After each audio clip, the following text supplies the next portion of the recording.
বাংলাদেশের ইতিহাসে serial killer হিসাবে যে ব্যক্তি সবচাইতে বেশি সংখ্যক মানুষকে বিচার বহির্ভূতভাবে হত্যা করেছেন, সেরকম একজন ব্যক্তির বিচার এই ট্রাইব্যুনালে চলছে, আপনারা জানেন। তার বিরুদ্ধে বলপূর্বক অপহরণ এবং গুম করে সেই মানুষদেরকে হত্যা করার যে অভিযোগ আন্তর্জাতিক অপরাধ ট্রাইব্যুনালের প্রসিকিউশন এনেছে, সেই মামলায় আজকে বাংলাদেশের একজন সাবেক সেনাপ্রধান, অত্যন্ত আলোচিত, মেধাবী এবং অত্যন্ত দূরদর্শী একজন সেনাপ্রধান ছিলেন জেনারেল ইকবাল করিম ভূঁইয়া, তিনি আজকে আসামি পক্ষের বিরুদ্ধে অর্থাৎ সরকার পক্ষে, প্রসিকিউশনের পক্ষে একজন সাক্ষী হিসাবে জবানবন্দি প্রদান করেছেন। তিনি একজন সাবেক সেনাপ্রধান হিসাবে বর্ণনা করেছেন বাংলাদেশের সেনাবাহিনীকে কিভাবে রাজনৈতিক উদ্দেশ্যে ব্যবহার করে সেনাবাহিনীর পেশাদারিত্ব নষ্ট করা হয়েছে, এবং একজন সাবেক সেনাপ্রধান হিসাবে সেনাবাহিনীকে রক্ষা করার জন্য যত ধরনের ব্যবস্থা গ্রহণের প্রয়োজন ছিল তিনি সেই ব্যবস্থাগুলো কিভাবে গ্রহণ করার চেষ্টা করেছেন, এবং তার চেষ্টাগুলোকে কিভাবে সাবেক প্রধানমন্ত্রী শেখ হাসিনা এবং তারিক সিদ্দিকীর নেতৃত্বে একটা যে নেক্সাস তৈরি হয়েছিল তারা কিভাবে এটাকে ব্যর্থ করে দেওয়ার চেষ্টা করেছেন, সেই কথাগুলো তিনি আজকে তুলে ধরেছেন আদালতের সামনে। তিনি বলেছেন জাতীয় নিরাপত্তা উপদেষ্টা পদ তৈরির মাধ্যমে একটা ডিপ স্টেট তৈরি করা হয় এবং সেনাবাহিনীর কমান্ডের বাইরে আরেকটি কমান্ড স্ট্রাকচার তৈরি করা হয়। সেই কমান্ড স্ট্রাকচারকে দিয়ে সেনাবাহিনীর কোনো অংশকে দিয়ে তাদেরকে নানান ধরনের অপরাধমূলক কার্যক্রম করা হয়েছে বলে তিনি সাক্ষী দিয়ে বলেছেন। তিনি র্যাব সংক্রান্ত বিষয়ে সাক্ষী দিয়েছেন। তিনি বলেছেন যে আমরা পেশাদার সৈনিকদেরকে র্যাবে পাঠাতাম এবং তারা পেশাদার খুনি হয়ে র্যাবে আবার ব্যাক করত, এবং তিনি এই সব অফিসারদেরকে, সামরিক বাহিনীর অফিসারদেরকে র্যাবে পাঠানোর ব্যাপারে ঘোরতর আপত্তি জানিয়েছিলেন, এবং তিনি মনে করেন যে সেনাবাহিনীকে ট্রেনিং দেওয়া হয়েছে শত্রুর মোকাবেলা করার জন্য,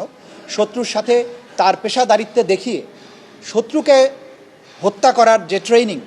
তাকে যদি সিভিল অ্যাডমিনিস্ট্রেশনের মাঝখানে এনে সেট করা হয়, তাহলে মিলিটারি ট্রেনিং পাওয়া একজন অফিসার সিভিল প্রশাসনের ক্ষেত্রে তার যে একটা সমস্যা হবে সেটা তিনি আদালতে তার বক্তব্যের মধ্যে দিয়ে তুলে ধরেছেন, এবং র্যাপিড অ্যাকশন ব্যাটালিয়ানে আর্মি অফিসারদেরকে পাঠানোর মাধ্যমে যে ক্ষতি হয়েছে সেনাবাহিনী, সে বিষয়টা তিনি তুলে ধরেছেন। সর্বোপরি তিনি আজকে যার বিরুদ্ধে সাক্ষী দিতে এসেছিলেন সেই জিয়াউল আহসান, যিনি সেই সময়ে কর্নেল জিয়ার নামে পরিচিত ছিলেন, তিনি কিভাবে মানুষ হত্যা করেছেন, র্যাবে গিয়ে তার মানুষ হত্যার ব্যাপারে তার যে ব্যাপক সুনাম ছড়িয়ে পড়ে, অর্থাৎ র্যাবে গিয়ে তিনি গুমপূর্বক মানুষ হত্যা করার ব্যাপারে যে তার দক্ষতা এবং বেপরোয়া মনোভাব ছিল, সেটির বিষয়ে তিনি আদালতে বলেছেন। তিনি তাকে নিবৃত্ত করার জন্য দুজন অফিসারকে, অর্থাৎ commandant military security unit, army security unit, এবং আরেকজন হচ্ছেন জিএমআই, দুজনকে পাঠানো হয়েছিল জিয়াউল হাসানকে বোঝানোর জন্য এই জাতীয় মানুষ হত্যার কাজ যেন সে না করে, এর থেকে বিরত থাকে। কিন্তু তারা দুজন জিয়াউল হাসানের সাথে তাদের সাক্ষাতের পরে সেনাপ্রধানকে যে রিপোর্টটা দিয়েছিলেন যে এই লোকটি, অর্থাৎ জিয়াউল হাসানের মাথায় ইট এবং পাথর দিয়ে ঠাসা, তাকে কোনো যুক্তি বোঝানো যায় না, এর মধ্য দিয়ে একজন অপরাধীর কি মনস্তত্ত্ব সেটি তিনি এখানে তুলে ধরার চেষ্টা করেছেন। র্যাবে অফিসাররা গিয়ে যাতে নরহত্যাকারী হয়ে উঠতে না পারে সেই জন্য র্যাবে পাঠানোর আগে অফিসারদেরকে তিনি ডিব্রিফিং করতেন, তাদেরকে মোটিভেট করার চেষ্টা করতেন যে তোমরা যেন গিয়ে এই ধরনের অপরাধমূলক কাজের সাথে সম্পৃক্ত না হও। এবং তিনি এটাও বলেছিলেন কোনো অফিসার সেখানে যাওয়ার পরে তাদেরকে যদি বিচার বহির্ভূত হত্যাকাণ্ডে সম্পৃক্ত হতে বলা হয়, তারা যেন সরাসরি এসে সেনাবাহিনীতে রিপোর্ট করে, কোনো আর্মি মিলিটারি চেকপোস্টে এসেও যদি রিপোর্ট করে তিনি তাদেরকে সসম্মানে সেনাবাহিনীতে পুনর্বাসনের ব্যবস্থা করবেন। এবং এরকম দুজন অফিসার যাদেরকে এরকম মানুষ হত্যা করতে বলা হয়েছিল র্যাবে গিয়ে, তাৎক্ষণিকভাবে তারা ফিরে এসে মিলিটারি চেকপোস্টে রিপোর্ট করার কারণে তাদেরকে তিনি সেনাবাহিনীতে প্রত্যাবাসনের সুযোগ দিয়েছিলেন, সসম্মানে পুনর্বাসিত করেছিলেন। তিনি তার সাক্ষ্যের মধ্য দিয়ে 4টি পৃথক নেক্সাসের উত্থানের কথা বলেছেন, অর্থাৎ সেনাবাহিনীকে সেনাবাহিনী হিসাবে না রেখে সেনাবাহিনীকে দিয়ে নানান ধরনের অপরাধমূলক কাজ করার ক্ষেত্রে 4টি নেক্সাসের জন্ম হয়েছিল। একটা হচ্ছে অপরাধের নেক্সাস, জাতীয় নিরাপত্তা উপদেষ্টা অর্থাৎ তারিক সিদ্দিকী, ডিজিএফআই, এনএসআই, রয়ের যৌথভাবে তারা লক্ষ্য নির্ধারণ করে র্যাব এবং পুলিশকে দিয়ে সেই টার্গেটগুলোকে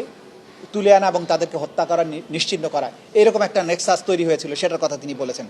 তিনি প্রকিউরমেন্ট নেক্সাসের কথা বলেছেন, আর্মিকে নানান বাণিজ্যিক কর্মকাণ্ডের সাথে জড়িত করে সেনাবাহিনীর পেশাদারিত্ব ধ্বংস করার যে মহা প্রজেক্ট নিয়েছিল শেখ হাসিনা, সেই কথাগুলো তিনি বলেছেন। দুর্নীতিগ্রস্ত করা, বিভিন্ন প্রজেক্টের নামে সেনাবাহিনীকে দুর্নীতিগ্রস্ত করা, অফিসারদেরকে দুর্নীতির সুযোগ দেয়া, যেটা বাংলাদেশের একটা প্রফেশনাল সেনাবাহিনীর ইমেজকে এবং তাদের চরিত্রকে ধ্বংস করেছে, সেটার উত্থানের কথা তিনি সুস্পষ্টভাবে তুলে ধরেছেন। ডি ফ্যাক্টো কমান্ড নেক্সাস, অর্থাৎ সেনাপ্রধানের যে কমান্ড থাকার কথা তার বাইরে একটা ছায়া কমান্ড তৈরি করে সেনাপ্রধানকে না জানিয়ে তারিক সিদ্দিকীর কমান্ডে সেনাবাহিনীর বিভিন্ন কাজ করা, বিভিন্ন অপরাধমূলক কর্মকাণ্ড, র্যাবে সেনাবাহিনীর অফিসারদের পোস্টিং দেওয়া, সেনাবাহিনীর বিভিন্ন গুরুত্বপূর্ণ পদে যেগুলো নিয়োগ দেওয়ার ক্ষমতা সেনাপ্রধানের, তাকে ডিঙিয়ে সেখানে তারিক সিদ্দিকীর হস্তক্ষেপ করা, এই জাতীয় কাজের মাধ্যমে একটা ডি ফ্যাক্টো কমান্ড নেক্সাস তৈরি করা এবং একটা ডিপ স্টেট তৈরি করা, যেটার মাধ্যমে শেখ হাসিনা তার ক্ষমতাকে দীর্ঘায়িত করেছিলেন। মিলিটারি ইঞ্জিনিয়ারিং কমপ্লেক্সে, যুক্তরাষ্ট্রের মিলিটারি ইন্ডাস্ট্রিয়াল কমপ্লেক্সের আদলে বাংলাদেশে একটা সামরিক প্রকৌশলী গোষ্ঠী তৈরি করে এটার মাধ্যমে ইঞ্জিনিয়ারিং কোরের সিনিয়র অফিসার, সেনা কল্যাণ সংস্থা, বিটিএমএফ এবং ব্যক্তি মালিকানাধীন ঠিকাদারি কোম্পানিগুলোর মধ্যে একটা অশুভ আঁতাত তৈরি করেছিলেন। একজন সাবেক সেনাপ্রধান হিসাবে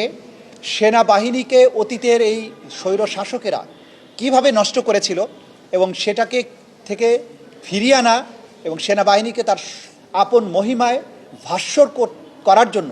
একজন সাবেক সেনাপ্রধান হিসেবে তিনি ব্যাপক চেষ্টা করেছিলেন, কিন্তু তার চেষ্টা ব্যর্থ হয়েছে তারিক সিদ্দিকী এবং শেখ হাসিনার কারণে। সেই কথাগুলো তিনি তুলে ধরেছেন। কিভাবে র্যাবে আর্মি অফিসাররা গিয়ে খুনি মানুষে পরিণত হয় সেই বিষয়গুলো তুলে ধরার মাধ্যমে পটভূমি র্যাপিড অ্যাকশন ব্যাটালিয়ন কিভাবে একটা নরখাদক বাহিনীতে পরিণত হলো সেটার মনস্তত্ত্ব, পেছনের ট্রেনিংয়ের প্রসেস,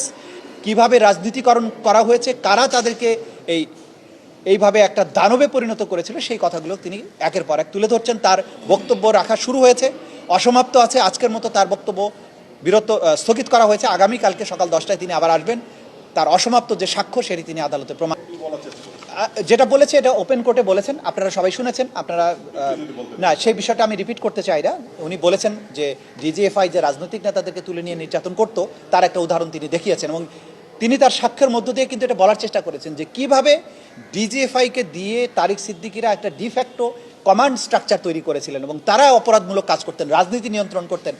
দুর্নীতির মধ্যে নিজেদেরকে লিপ্ত করতেন। এই যে নেক্সাস, অপরাধের নেক্সাস, সেটা যে শেখ হাসিনা, তারিক সিদ্দিকী, জিয়াউল হাসান গং এটা করেছেন সেই বিষয়টা তিনি সুস্পষ্ট করার চেষ্টা করেছেন।